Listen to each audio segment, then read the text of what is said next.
way of help is to provide community-sized hospitals using our flat-pack container houses. First, we have the small-sized community container hospitals, which contains one office, one pharmacy, one consultation room, one reception room, two isolation rooms, one sanitizing room, and one equipment room.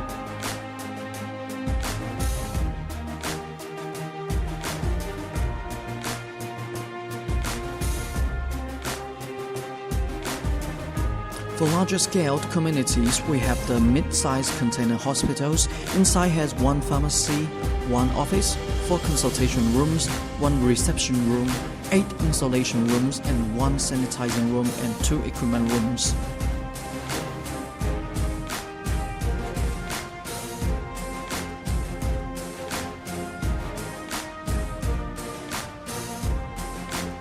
For contagion clinics, we recommend the large-size hospital with isolation rooms, one reception room, 2 consultation rooms, 1 equipment room, 1 pharmacy, 2 changing rooms, 1 sanitizing room, 1 storage, 1 office.